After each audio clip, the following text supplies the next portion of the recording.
This game feels like I'm taking part of a film. It's kind of in a class of its own when it comes to entertainment. The Last of Us must be experienced by anybody who appreciates video games.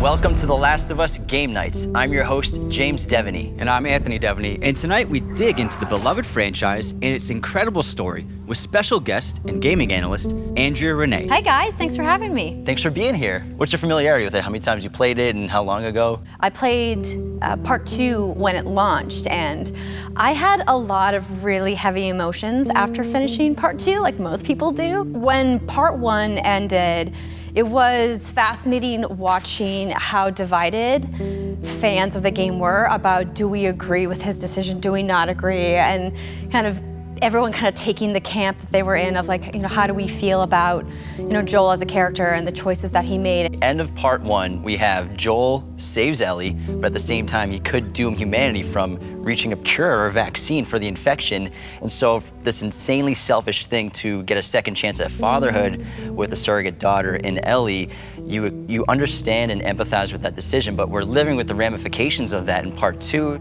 Absolutely. I think it's a testament to just how immersive the storytelling is and how much you want to just keep playing and you want to keep finding out what happens to these characters and where the story goes, and not a lot of video games can say that. I think that's what sets this game apart from anything else is story comes first. And someone who's obsessed with film like I am, I really do like I'm being inserted into a cinematic masterpiece.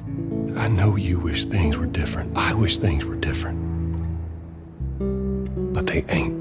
Do either of you feel like you can connect or emote more with a CG character versus a real life character on movie or TV? What I love about where motion capture and animation has gone and what Naughty Dog does, they just capture the smallest little movements that make it feel so real and so visceral. And even the NPCs have so much life to them. And speaking of life, the characters and the acting, the performances, everyone does such a great job. I want to stop at his house before we leave. So what are some of your most impressive aspects you find from these games? What brings you back to play more times? I think one of the things that's so immersive about The Last of Us in particular is the relationships, right? It's a hallmark for this franchise and these characters and how they come together and how you end up caring for characters that you thought were villains maybe, and maybe a character you thought was a hero turns out to not be as good-natured as you thought that they were, right? And that is indicative of the wonderful storytelling in this video game. And that's what's cool about playing with the different characters. It makes you perceive the other characters' actions differently. It makes you think, is Ellie doing the right thing with what she's doing? Is Joel doing the right thing? Is Abby doing the right thing? So every time you're playing with a different character, you get a different perception of everybody's actions. Abby, I want what you want, but not at any cost. All right, and that's enough discussion. Let's get into the game because this is game nights after all. And Andrea, take us away. Yeah. I remember the first time that I played this game, a friend of mine and I just kept talking about the way the snow crunched. Yeah. Like all the sounds that you hear in this game, there's so many wild sounds, but snow feels like this thing that so many of us have had this visceral experience with on our own, but it's so difficult to get something so simple right in a video game, and the fact that they made it so impactful that I was talking about it afterwards. I was like, oh my gosh, the snow crunching in that game was next level. Especially if you're from a cold environment. We're from Boston, so we know what. Yeah, I'm from North Dakota, so I feel you on the snow crunching. Even the rain, just all so immersive and sounds incredible.